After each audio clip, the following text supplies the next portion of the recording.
Hello, everyone. Welcome. We'll give it another minute or two, and then we're going to go ahead and get started. Thank you all so much for joining us on our tree series part 1, Branching Out. My name is Chelsea Wiseman, and I'm the Assistant Director of Alumni Engagement, focusing on Colorado and Southern Wyoming, and we're so glad that you're here with us today. Before we jump in and I hand it over to our awesome presenter, I wanted to take a moment and do some housekeeping and really start by thanking our attendees for being here. I know a lot of you are CSU alumni members, so thank you so much for your membership. It makes a huge difference to our CSU community and allows us to do events and make resources like this possible. So a few housekeepings for those of you that haven't done a YouTube Live with us before, welcome. It's a really great platform and I know can sometimes be a little different from Zoom, but there is still a way for you to ask questions. So feel free to ask any questions that you have. You can put those in the chat. You will need to have a YouTube account or Gmail account. And so feel free to be able to put those in. And then if you don't have either of those, you can send questions to me. My email's below, and I'll make sure to add those into the question channel and have Kamie answer those for us. So don't hesitate to reach out. As we're getting started here, I wanted to share some fun facts with you with our tree series. So CSU, if you've been on campus, has so many gorgeous trees. And so CSU was founded in 1870. And as you can see on the right here was a treeless prairie. And over the years, as they built new buildings, they always planted new trees outside of each of the buildings. And so you can see that top photo. We now have over 10,000 trees across the campus here in Fort Collins, which is really awesome. Yeah. And as of 2020, there are 294 different species of trees at CSU, which is pretty incredible to know that just in our tiny town, how many different trees there are. So around campus, the most common tree is the honey locust, which is really cool. And that's 9.8% of the trees across campus are the honey. And some of the other most common, the green ash, 8.8%, blue spruce, 7.1%, Rocky Mountain juniper, and the Austrian pine. So I want to be able to now introduce our wonderful presenter today. So Kamie Long's joining us today for this tree series. Kamie is the Urban and Community Forestry Specialist for the Western Slopes and began working for the Colorado State Forestry Service right out of college. Kamie works in the Grand Junction field office where she gets to focus on her passion with working with communities and urban trees. She has a lot of diversity in her role, and getting to know her a little more, I just loved being able to hear about that. So some of the things that she's able to do is visits with communities and landowners about a variety of tree issues. She gets to educate homeowners and master gardeners on proper tree selections, planting and pruning, and supporting communities with a variety of other urban forestry issues as well. A few fun facts about Kamie is she's a master gardener herself through the Colorado State University Extension and is the chair of the Grand Junction Forestry Board. So this part 1 series is part 1 of 3. We have 2 other great series that Kamie's going to lead us through in June and July. So on July 11th, we're going to be talking, June 11th, we'll be talking about planting for success. And then July 16th, we're going to be pruning for a purpose. And so join us for those. Those are independent sessions, so you don't have to attend this first part to be able to attend either of those. Don't be afraid to just jump in and join us for either of those. So now, Kamie, I'm going to pass it over to you. Thank you so much for being here with us today. Thanks, Chelsea. I'm excited to give this presentation and hopefully answer some questions that people have about finding the best tree for your landscape. So to get started, again, like Chelsea said, I'm with the State Forest Service in Grand Junction. I've been out here for many years. Please note that I don't put dates in my bio anymore because who needs that?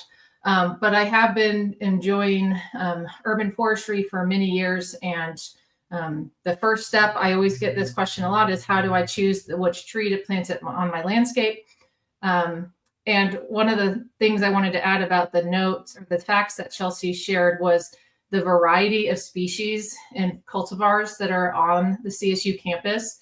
That's a huge number, 290 something.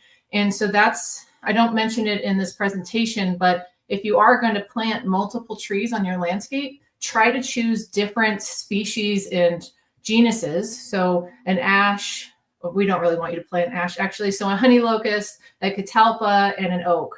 So you don't want to choose 3 oaks. You want to choose different genuses so you have a variety on your landscape. The purpose for this is that if something happens, if an insect or disease comes through your community, then usually pests and diseases are very host specific, meaning they're only going to attack a specific genus, like the ash trees have the emerald ash borer that attack them. The emerald ash borer will only attack ash trees, but not other genuses like honey locust and oaks and catalpas. They don't attack those. So you want to have a variety of genuses on your property. So if something did happen, only one or only a couple trees would be impacted.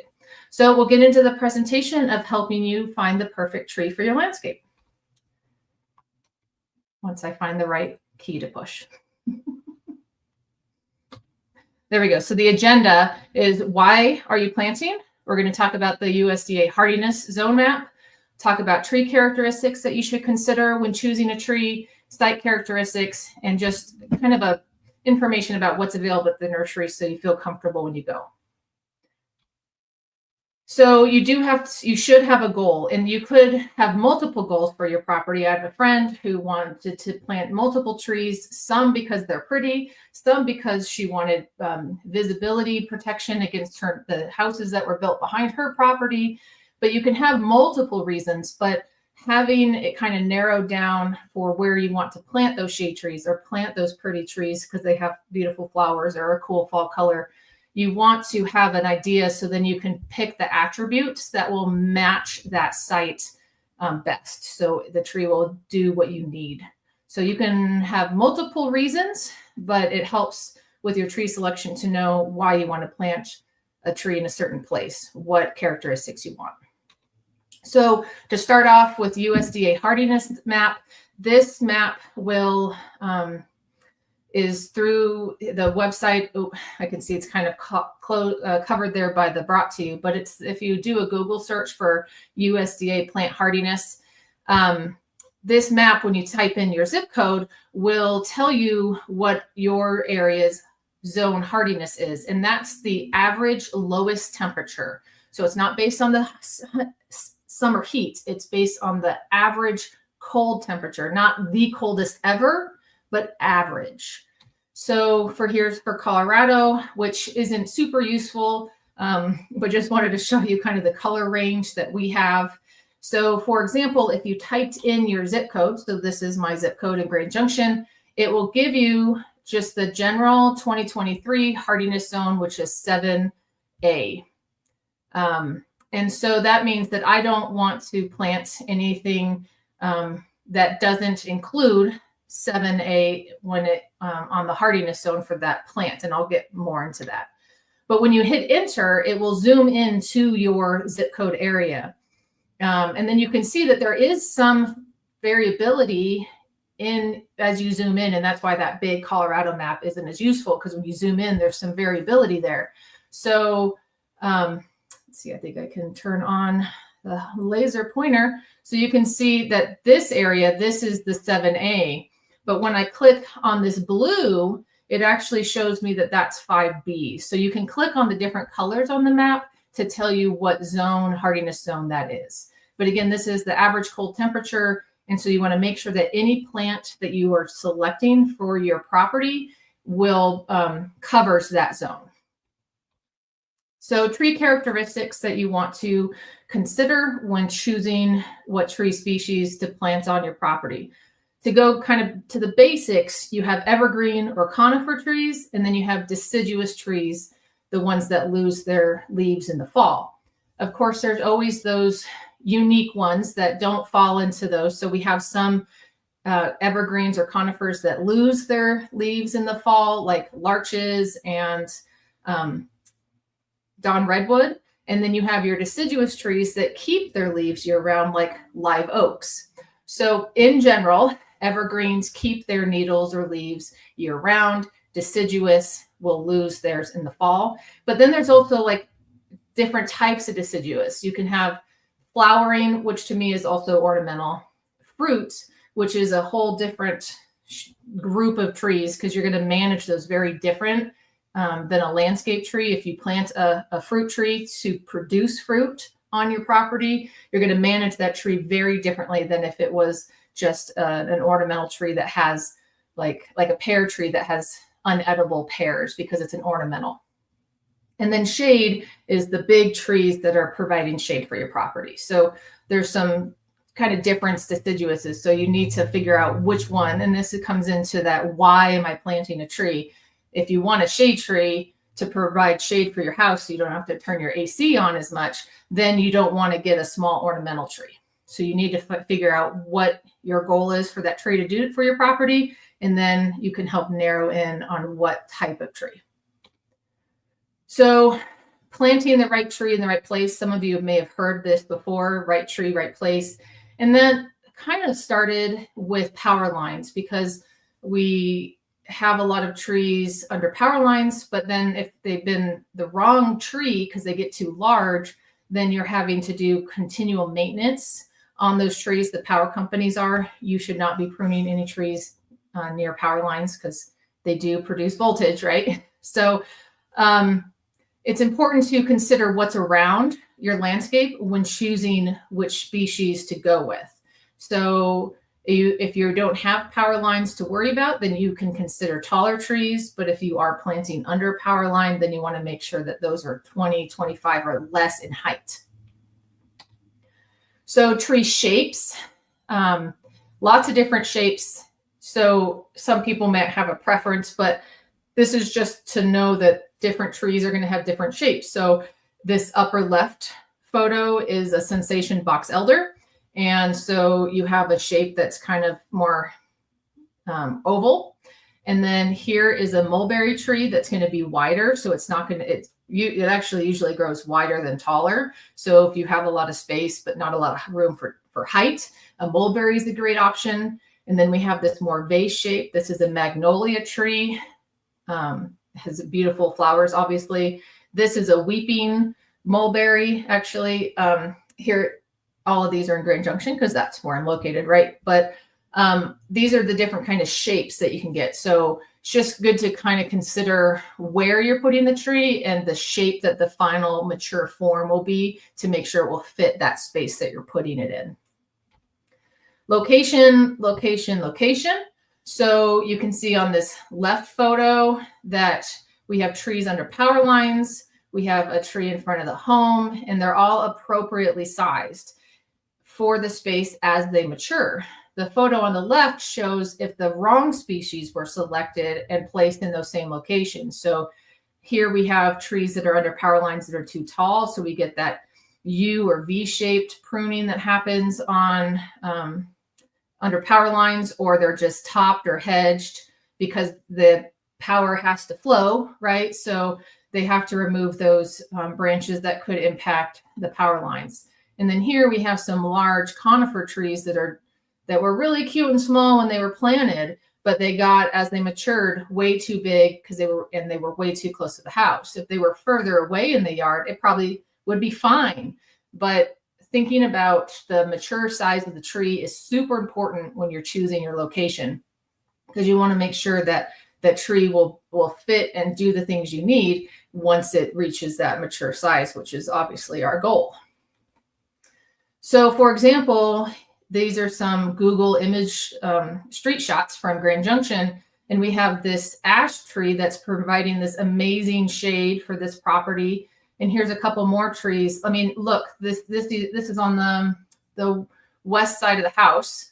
So in the afternoon sun, this house is like completely shaded because they placed those trees on the west side of the house. So in the afternoon, they get this amazing amount of shade. So location of where your tree is compared to where the sun is in the afternoon is something to consider.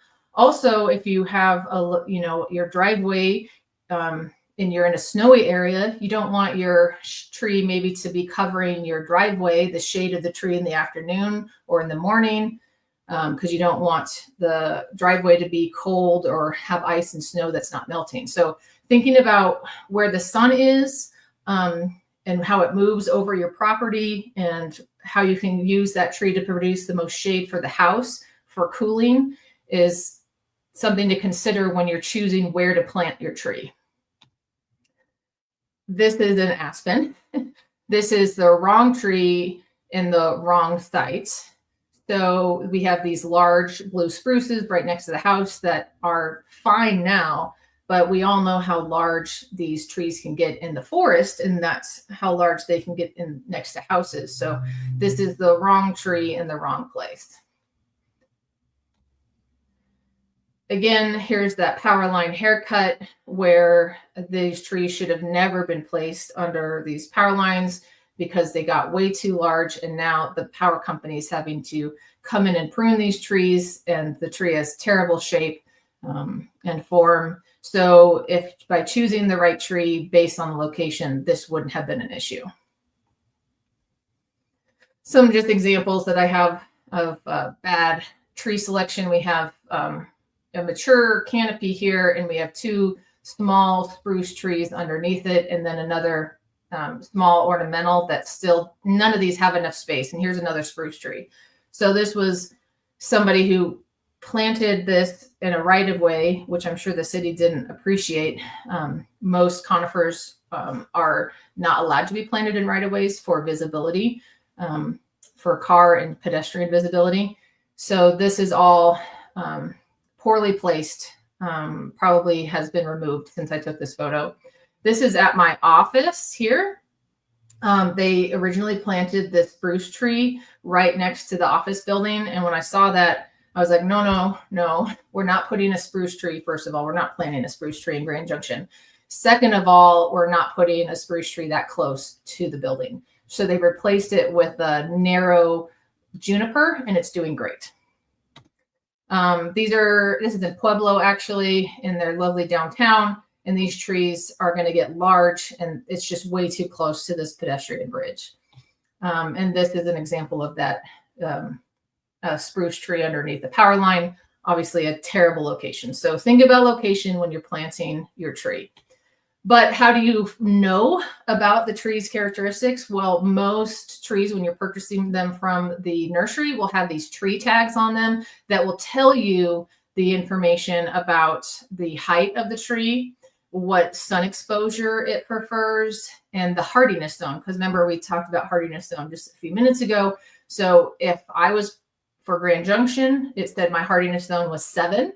And so the zone for this tree, this northern red oak, is a 3 to 8. So according to the cold standards, this tree would be fine in Grand Junction.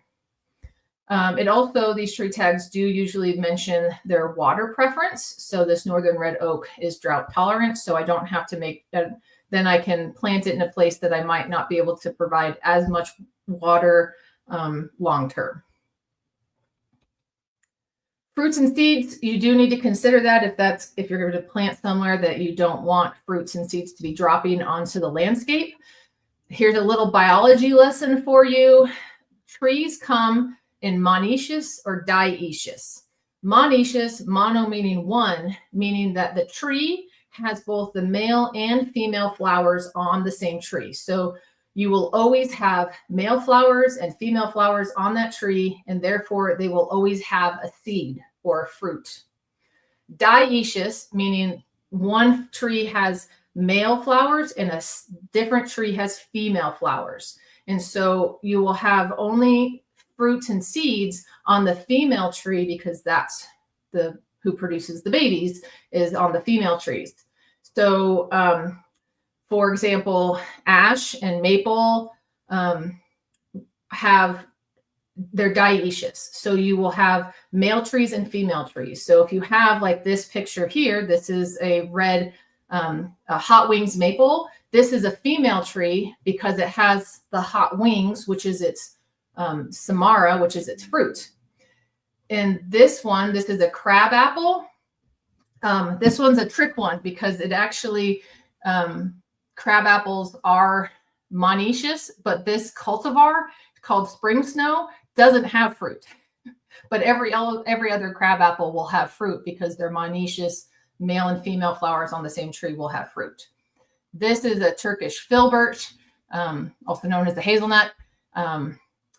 They are dioecious, meaning the male and female flowers are on separate trees. So if you wanted to produce hazelnuts on your property, you need to make sure you have male and female trees on your property. And then here's an oak tree acorn. This is a bur oak, which is one of my favorites. You'll see pictures of it. I have it here on my property. They have large acorns. The bur oaks do, but they are monoecious. Every oak tree will have acorns. So just keep that in mind. If the seeds or fruits or the pods are going to be a concern for you, then you want to get a male tree because they won't produce the fruit and the seeds. But not all species have male trees because they might be monoecious, meaning they have male and female flowers on the same tree. So to do your research to find out which tree you would like, I wanted to give you some websites to check out. So these are the places that I go when I'm looking for information on tree species. So Morton Arboretum in Illinois is an amazing website. This is their website, mortonarb.org. When you go to their website, you'll see in the upper part, Plant and Protect. And when you click on that, another drop-down screen will show up, and then you click on Search Trees and Plants. And this image on the right here is what came up for the information about swamp white oak. And so you can see here is the information about its mature height and width. And so that can help you with your tree characteristics. It tells you that it's a large tree, so it's good for parkways, residential areas, and that it's deciduous. There's a lot more information. I just did a screenshot so you could see what kind of information is shared on these websites, but it also tells you light exposure. Swamp white oak would do best in full sun. So that's one place I go to when I'm looking up for tree information. The second is the Missouri Botanic Garden. Their website, MissouriBotanicalGarden.org. When you go to their website, there's a section called Plant Finder. And so you can type in, there's a whole bunch of questions that you can enter to find out, and it will do some searches for you. Sometimes I'll just type in my Google search bar, Catalpa, Missouri Botanic Gardens, and it will bring it up directly to the page I wanted. And so this screenshot is the information from the Missouri Botanic Garden about catalpas, which is another one of my favorite trees. So you can see here, it right away tells you what zone it's good in. So good for Grand Junction. Its height is 40 to 70 feet, spread 20 to 50. That's one thing I wanted to mention. Both Illinois and Missouri get a little more water than we do in Colorado. So their heights are going to be probably a little higher than we would actually get in Colorado with our less water availability. So very few catalpas in Grand Junction are going to get to 70 feet. They're usually in the 50 to 60 range. So it's just something that I noticed, that the heights are a little on the higher end for Colorado. The next one I wanted to mention was the Colorado Tree Coalition. It's Colorado's tree nonprofit. This Front Range recommended tree list is available through their website. But they also have write-ups on tree species in Colorado and how they do in Colorado, but it's in the progress of being updated. The data on there is not consistent in format and needs to be updated, which we're working on. But the Front Range tree list is on there under resources and find the right tree. And when you go to this, it's an amazing document. The people who put it together spent a lot of time thinking through all these considerations. So it breaks it out by the genus. In this case, Acer is maple. And then it talks about, and it shows you which trees of that is recommended for most sites, conditionally recommended, trees that have potential. And then if there's any issues with chemistry, texture, soil texture, and so on, you can see all the different options on here. But Big Tooth Maple is recommended. Big Tooth Rocky Mountain Glow is recommended. Actually, I just got that from my office. I'm planting some trees at our Western campus. That's one I chose, so I did well. But it's a large document. So I just did a screenshot so you can see the type of information shared. So those are 3 places you can go for tree research to see which trees will do best for your property. But you should also check with your local nursery, if you have a local arboretum, and then if your town or city has a forestry division, they may have recommended trees, a document that you can reference as well. So here in Grand Junction, we have Bookcliff Gardens. On their website, you can go to their plant catalog and see what they have in stock. Because that is a problem I have sometimes is people ask for tree recommendations. And I'm like, well, I have this great list, but I don't know what the nursery near you has available. So I can make this recommendation, but it doesn't matter if you can't find it. So if you can find out what trees are available at your local nursery, either on their website or calling, that can help with, and then you can find out, do your research on the characteristics of those trees. In Grand Junction, we have an all-star tree list that we created. Like Chelsea said, I'm on the tree board, so I helped put this together. So here's our all-star tree list at the beginning, and then we break it out by size of tree. And so a lot of communities have these recommended tree lists. So these are usually trees, or should be trees, that do well in your area. So consider looking and doing just a Google search for if your town or city has a forestry division and has recommended tree species. This is the other option is like if you have a local arboretum. In Grand Junction, we have quite a few, including one on Main Street. So if you go to our forestry website, we have an arboretum at our Lincoln Park, and then we have an arboretum downtown. And the one downtown has this great interactive map where you can be on it downtown on your phone. We have QR codes on the trees, on the tree numbers. And then when you click on that, it will tell you if I was at tree number 9, I could click on it and it would tell me that this is a crimson spire oak. And so then I can actually see what it looks like in person instead of just on pictures. So these are some additional resources that you can do to do some research on which trees do best for you. So site characteristics, you need to know your soil. In this case, this is a silver maple. And in Western Slope and a lot of actually Colorado in general, silver maples don't do great because they're not able to access the iron in the soil. And so then they turn yellow, and this is called iron chlorosis. And iron chlorosis is when the leaves turn yellow and they have these green veins on them. And so it's just a soil incompatibility issue with that species. So you can fix it by every year adding chelated iron to your soil, or you could just choose a tree species that doesn't have this issue. And so you need to know if your soil has any limitations.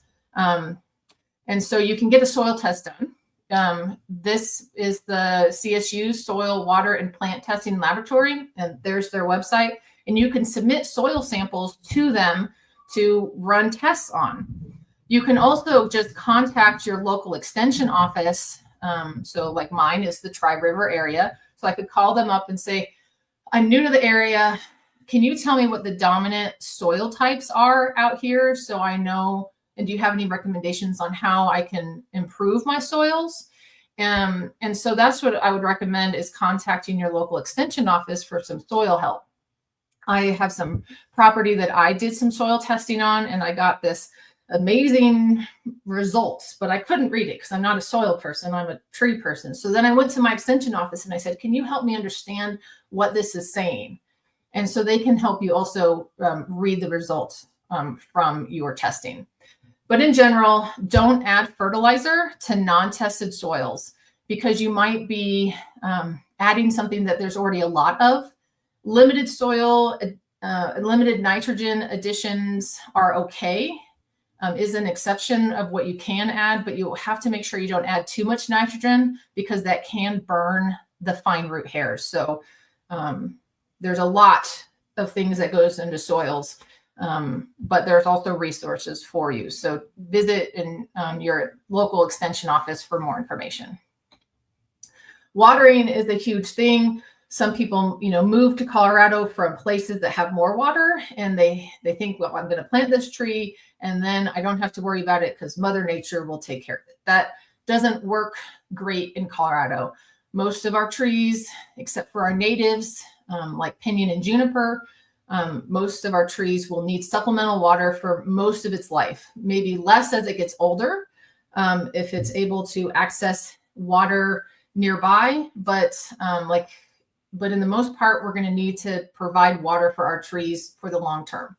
So this is the document that I'm actually working with my extension agent out here, putting together on watering trees, an overview. So we're working on this document now. It's in the draft stage, but this is the chart that CSU Extension uses for recommendations for tree species, for newly planted trees. But you can see that there's the size of tree and the irrigation needs based on the size and how frequently. And so when you're watering, we think of tree roots. We have this image from being a child, I'm not sure, but we think of roots that go really deep. But that's not what happens in Colorado, especially. Our roots are in the top 12 to 18 inches of the soil. They're not going deep. That's not where the water is. That's not where the oxygen is. So our roots are wide and shallow. So when we're watering, especially in areas like grass, when we water grass, we're only watering to the grass roots, right? Which is pretty close to the surface. But when we're watering for trees, we need to be watering 12 to 18 inches deep because that's where the roots are for mature trees. I know this presentation is more about newly planted and choosing a tree, but I just wanted to give you some information about mature trees and where their roots are. So when you're watering a tree, most people start out with this tree watering ring right at the base of the tree. But roots grow. If your tree is 10 feet tall, your root system is at least 10, if not 20 feet out, all the way around that tree in a radius. So you can see how large this tree is just by its stem size. The roots right at the base of the tree, those are like the holding in the ground roots. Those aren't the feeding, taking in water and nutrients roots. They're out at the edge of the tree in where we call the drip line. So if you think about if it was raining, where the water would be dripping off the tree is the drip line, which is the edge of the crown. And in that area is where those absorbing roots are located, where water should be applied. So we don't want to be watering right at the base of the tree. We want to be watering further out of the drip line. So here's my oak tree. It's a bur oak. Eventually it's going to get wide, but right now it's fairly narrow. So what I did is, and I'm going to show you this in the next slide, I have these water spikes in my ground around at the edge of the drip line. And then I have my irrigation spaghetti tubing filling these spikes with water. But you can see I have 4 around this tree at the drip line. And so that's getting water down 14 inches into my soil profile where the roots of the tree are. Because for many years, this tree was just kind of sitting there and not growing much. And it was because it wasn't getting enough water. So I put these water spikes in, and it's made a great difference. The tree is healthier. The tree is growing better. There's more growth to it. And eventually it'll grow out, I hope. So what I find is helpful for watering both new trees and existing trees is these water spikes. And that's what I have in the soil around my oak tree out here. And so you can pound them into the ground with like a soft mallet, and then you put your spaghetti tubing into it. And so now it's filling this reservoir with water, and the water is coming out of the spike kind of slowly into the water profile. Another thing that I use a lot is the soil moisture meter. I use it both on my houseplants and on my landscape trees, where you put it into the soil, this probe right here, and it will tell you how moist or dry the soil is. And so then you don't have to guess. You can just put it in and put it into the soil profile, and it will tell you if you're overwatering, if you're underwatering, if the soil is ready for more water. Because trees most trees don't want wet soil all the time because you need those air spaces in between the soil particles. And if it's always full of water, then there's no oxygen for those roots to access. So a moisture meter can help you make educated decisions. So that's water. That's actually the section on site characteristics. So now I just want to explain what you would find at the nursery to help you make better decisions. So look for these features when you're choosing a tree. You want, especially if you're getting a shade tree, but for really any tree this size in general, you want to have a single stem. You want 1 leader coming off on the main trunk. On the right, you see that this is, we call this codominant or multiple leaders. Unless you're getting a multi-stemmed tree, which could be an aspen. I've seen golden rain trees come this way. I've seen some red buds grow. Unless they're specifically grown to have multiple stems, you want to choose a tree that has 1 stem, 1 leader from the nursery. Especially with shade trees, because we want to have a single leader for as long as possible. And I'll go into that more when we do the pruning session in July. You also want to make sure it has a good root system. These are examples of bad root systems. I went to a local box store and had my husband pull the root balls out of these containers, and they are just packed full of roots, meaning they have been in that container for way too long, and those roots have hit the edge of the plastic and have started circling. We call them circling or girdling roots because as the tree gets larger and the roots get larger, they start to grow into each other, and it can cut off the flow of water and nutrients on that stem because it's girdling it, it's pressing into it. Some of it can be fixed. In the planting session next month, I'll go into much more depth about how to fix this kind of issue. But if you are at a nursery or a tree provider and you pull the container out of the pot and it is this mass dense amount of roots, you don't want to get it. You want to find one that doesn't have these big woody roots at the edge of the root ball. You also don't want to buy anything that has existing girdling roots. So this tree came to, I was at an Arbor Day and I arrived and found this tree that had been purchased and had this girdling root already growing on the tree. If this isn't fixed, then it's going to become this as the tree matures. So now this root is pressing on the root flare of this tree and is restricting moisture and food from moving along the stem here, which can cause tree death, or if there was a big storm, this tree can blow over because there's no holding roots on this side because they've been suppressed by that girdling root. In this case, since I was there, I fixed this by using my pruning saw, and I took about an inch chunk out of this root so it would stop growing, and then they were able to plant it. So it can be fixed, but ideally you would not buy a tree that has this root like this. You would go to a nursery, see this, and go, next. Not that tree is not for me. You want good root system. You want a good root ball, but you also want good vigor on the above portion part. So this is that same tree that I had showed you just previously, with the root ball being just all full of roots and not a good situation. My husband is a little over 6 feet tall. So that tree is 10 to 12 feet tall with a very small root system because it's been in the pot for too long. They haven't been able to sell it, so they keep bringing it back year after year. And so that's not good above ground vigor. The tree on the right is a ball and burlapped Dawn redwood. You can see that there's a full canopy of leaves. There's no empty spaces. It's appropriately sized to that root ball. So you can pull off the pot when you're in the nursery to make sure those roots are not, that has not been in the root ball for too long.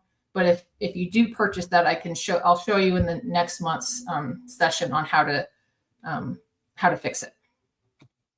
Make sure there's no damage to the trunk. On this, we have bark that has sloughed off, probably from like a stem canker from sun scald or something, but we have bark that's sloughing off in the pot. So you don't want to pay money for damaged products. So you want to make sure there's no scars or abrasions on the trunk. There's no signs of insects or disease. It's actually illegal for a nursery to sell a tree with insect or disease damage or infestation on the tree.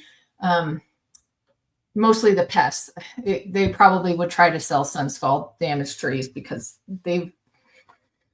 people don't know the difference, but you know now. Don't buy any trees that have damage to the trunk. So I just want to go in real quick about the different types of nursery stock that's available.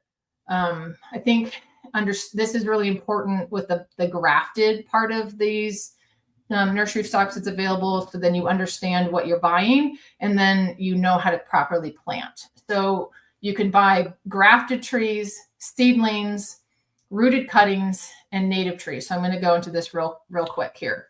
So grafts is where you're taking, you like the parent tree. So Sensation box elder is a male cultivar of the box elder. So the box elder that you see along the rivers, they could be male or female. The females produce the seeds. The box elder bugs love the seeds. And so people dislike female box elder trees because they attract the box elder bug. But you could get the Sensation box elder, which is the male cultivar that doesn't, since it's male, it doesn't have the seeds. And so people like to plant that. Plus the fall color is beautiful. Well, how do you make sure that you're getting a Sensation box elder from the nursery? Well, they have a parent tree, a Sensation box elder in a field, and they go and take cuttings from that tree. And then they graft the bud into rootstock. And so I went down this rabbit hole last night when I was getting this presentation together of bud grafting and grafting. And it's a fascinating science that if you want to learn more about, there's a lot of information out there that I recommend you doing some research on tree grafting. It's also used heavily. Well, really the only kind of fruit tree you'll get is a grafted tree. So if you're getting fruit trees, you're buying a grafted tree. So what it is they grow this rootstock in the field that they like because maybe it doesn't produce suckers or it's more drought tolerant. There's something about this, say, crabapple rootstock that they have planted in the ground that they like. So they're growing a rootstock and it has a stem. Well, then they come in and they, like this picture on the right, they are growing this tree. This is a Japanese maple that they're growing in this pot. So she's created a slit in the tree and she's inserting the Japanese maple scion that will then grow into that beautiful purple, really feathery looking leaf Japanese maple. And so they like this rootstock that's in this container, but they're putting the actual Japanese maple that you're paying for, they're grafting it into it. So this is the original rootstock tree and root system. And then they've added this scion of the Japanese maple into it. And then once this scion establishes, they're going to cut off this section of the original rootstock tree. And so you'll have a rootstock that is a maple, but it's not the rootstock of the Japanese maple. It's been inserted into here. So it has all the characteristics of the Japanese maple. But it's got a rootstock that is good for drought hardiness, or will keep the tree small, or some characteristic that they like. It's a fascinating, deep world where you can get lost in it. So I watched this YouTube video last night, tour of the J. Frank Schmidt and Sons nursery that was produced in 2020. I took some screenshots from it. That last picture of the Japanese maple was screenshots. So feel free. So Google on YouTube, tour of J. Frank Schmidt and Sons nursery, and you'll learn all about grafting. So in this case, they're grafting buds. Here's his scion wood, the original. This looks like some kind of maple leaf. So some maple that they really like, that they want to make sure they get exactly the same tree, this maple. So they've grown this rootstock. He's making a cut into the wood of the rootstock. Then he's taking a bud. Then he's inserting it into the rootstock. And then they tape it closed to close over. So now this new bud that he inserted into the rootstock will start growing.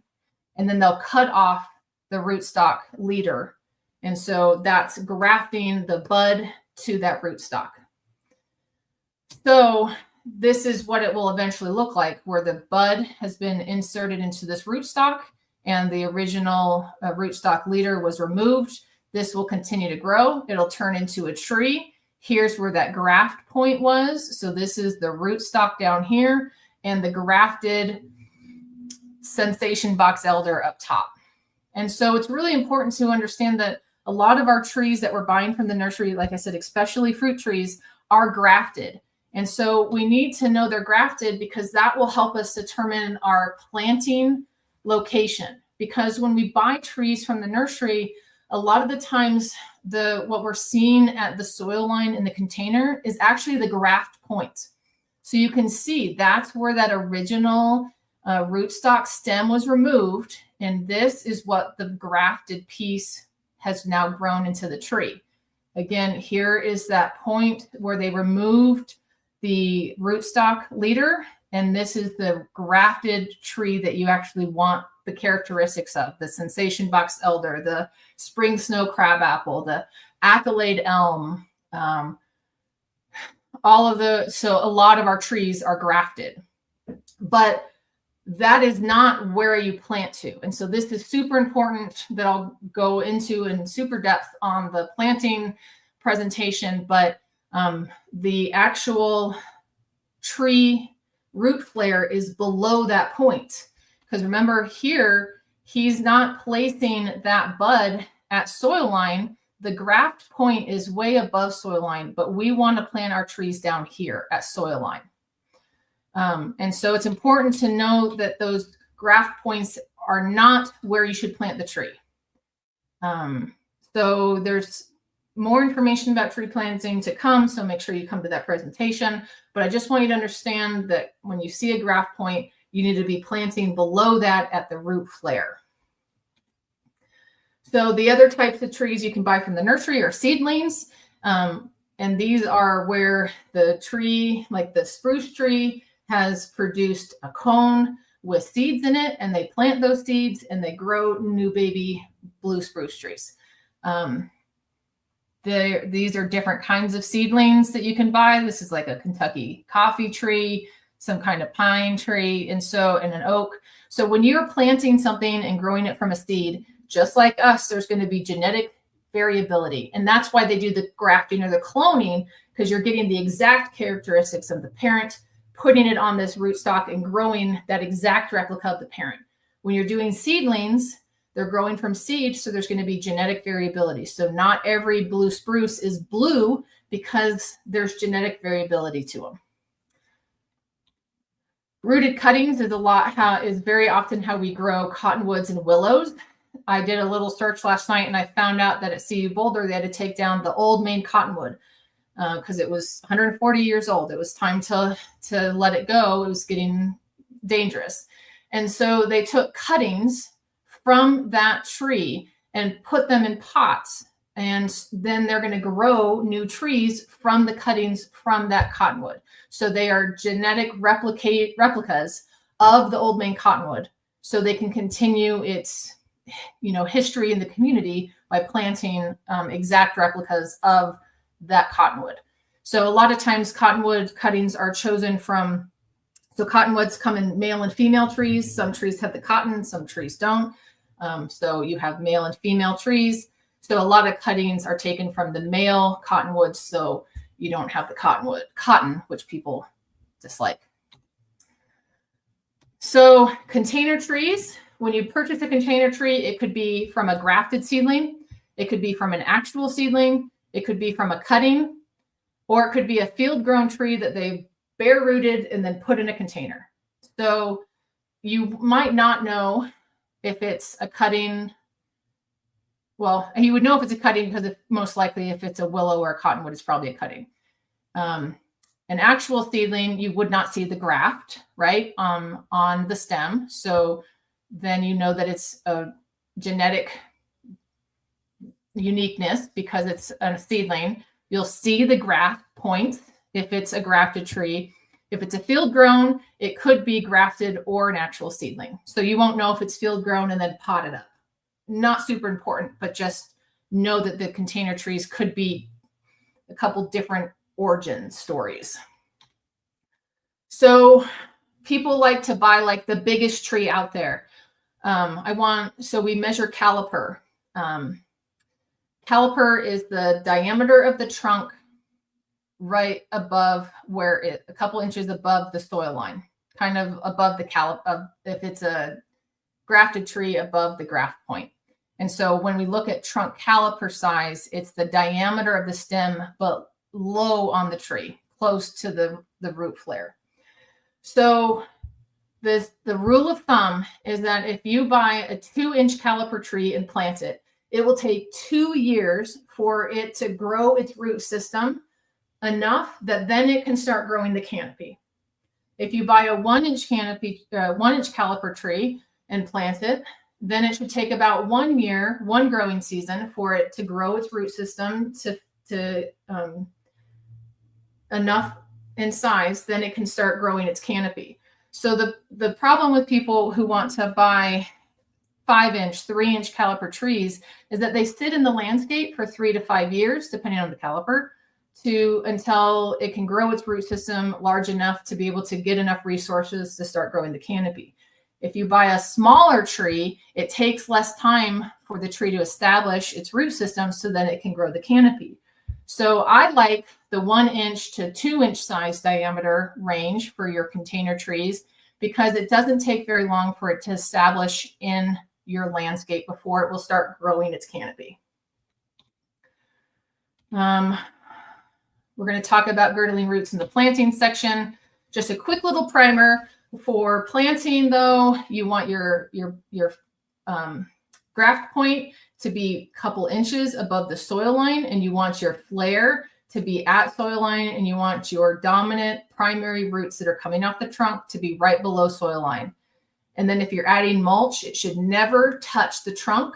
Mulch should be with a couple inches away from the trunk because that mulch will hold moisture, and then moisture against bark is not a good combination. It can start to slough and kill that bark by holding that moisture against it. So make sure there's no mulch against your trunk bark.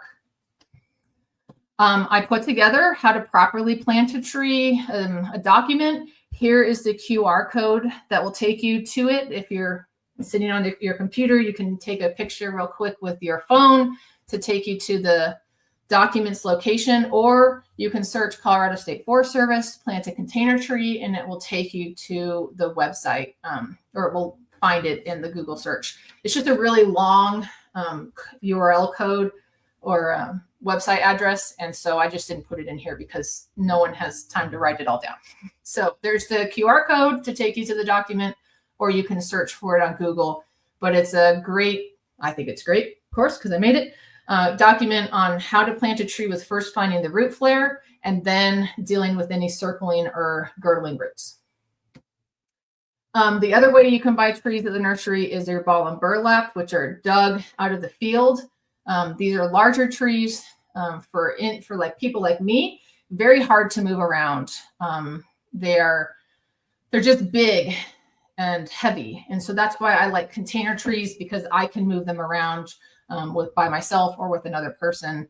And their container trees are cheaper, and they'll start, if you get a 1 to 2 inch caliper container tree, it'll start establishing in your landscape a lot faster. You can also get spade dug trees, instant landscape, but of course it's going to take a while for that tree to get established to start growing its canopy.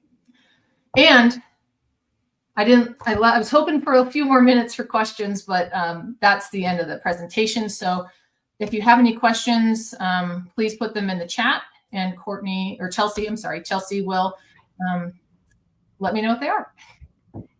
Perfect. Thanks, Kamie, so much. I do have a few questions, so I'll share these now. Great. If I want to plant trees close to my house, what should I consider to make tree roots don't damage my home foundation?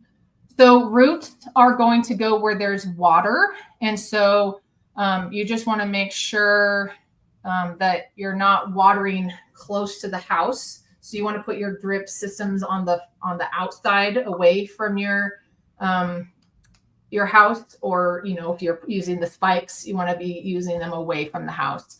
And then you don't want to choose trees that are super water loving, like poplars, which are the aspen and the cottonwoods, or salix, which is willow. Those are riparian trees that are, the roots are just naturally going to go after search for water. So if you are going to plant closer to the house, choose trees that aren't super water needy, like those poplars and salixes, cottonwoods and willows. Perfect. And then I had a few come through email that I'll share. Look at a specific, so the pictures of the terrible root systems, those were from a box store. I won't say which one, but it was one of those two. And they, you know, I just purchased some trees from a local nursery. There's going to be root issues. The root issues are from the nursery that they're grown at, not so much the nursery that you're buying them from. So you, no matter where you buy your tree, you have to do root flare and dealing with the circling roots. Doesn't matter the quality of your nursery. So I personally like to support my local nurseries that are owned by local community members. So that keeps our money in our communities. So that's my preference. But no matter where you get your tree from, there's going to be issues with where the root flare is and the circling roots. Not the best answer, but the best time of year to pick out your tree, I prefer to do it now in the spring. If you go in the fall, you're picking trees that have been sitting in their container all year. And so those root systems have been growing in that confined space all year. And then the people who know how to properly choose a tree are choosing the best ones in the spring. And so it's kind of what's left over in the fall. But the fall, you're going to get usually deals. So ideally, if you have the resources, pick your trees in the spring, plant them now. So that's, like I mentioned, I'm planting trees at my office. I got a grant from the Colorado Gardens Foundation.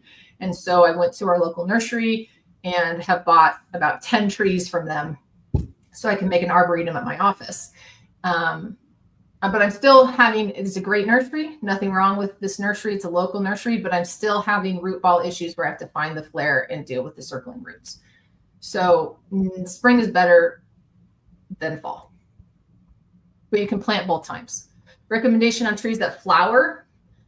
My favorite tree is the redbud. Those flowers are that fuchsia color. Oh, it's so pretty. Magnolias are beautiful flowering trees. There's a lot of, and we can actually grow magnolias here. Let's see, other crab apples, of course, have beautiful flowers. Catalpas are large shade trees, but their flowers are like little orchids. They're so pretty. Horse chestnuts have a beautiful flower. They come in different colors. Lilac trees have a beautiful, oh gosh, that's a lot. There's a lot. So there's a few for you. Lilac trees is also another option. Perfect. Well, those are all of our questions that came through, Kamie. Thank you so much. I really appreciate you sharing this. I feel like I need to go home and test my soil, and this is good timing for Memorial Day because I know what I will be doing this weekend in my garden. Yes. So if you're going to go buy a tree this weekend, make sure you're referencing the planting guide that I showed earlier. Let me just go back to that screen, that QR code again. Because you don't want to spend all this money on a tree and then not plant it properly. So please make sure that you're looking at that guide before you plant, for anyone who's going to plant this weekend. Perfect. Well, thank you so much. And then those of you that are joining us, don't forget that we have 2 other series that will be in June and July. So again, June 11th, we're having Planting for Success, as Kamie mentioned, teaching us how to plant these trees if we're going to go out and buy them. And then July 16th, Pruning with a Purpose. And how are we going to take care of these trees once they're in our yard and planted? So look forward to seeing you all there. And Kamie, thank you so much. This has been really informative and I learned a lot. So I appreciate it. You're welcome. Thanks for having me. I appreciate it. Bye.